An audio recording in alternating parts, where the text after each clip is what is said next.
శతవార్షిక zoon Lutheran church Christmas వేడుకల శుభాకాంక్షలు తెలియజేస్తూ ఉన్నాను. మనందరికీ 100 వసంతాల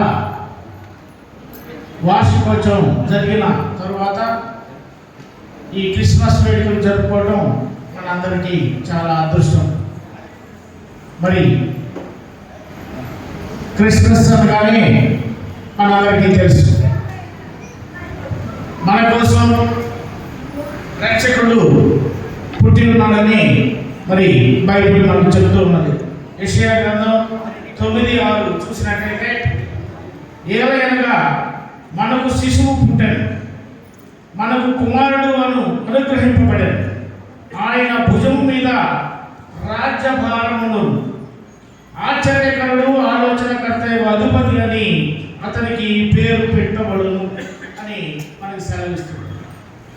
మరి ప్రతి సంవత్సరం ఈ క్రిస్మస్ వేడుకలు జరుపుకుంటూనే ఉన్నాం. మనందరిలో మెస్సయ్య వస్తాడని ఎదురు చూస్తూ ఎన్నో ఆశలతో ఉంటాం.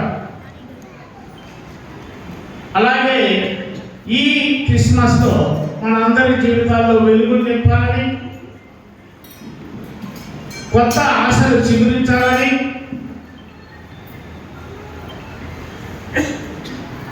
ఆరోగ్యం, ఉద్యోగం, వివాహాలు, పిల్లలు ఇలా ఎదురు చూసే వరకు ఒక మంచి ఆశతో, ఒక కొత్త వార్తతో మనందరం ముందుకు వెళ్ళాలని తెలియజేస్తూ మీ అందరికీ మరొకసారి హ్యాపీ క్రిస్మస్ శుభాకాంక్షలు తెలియజేస్తూ ఉన్నాను.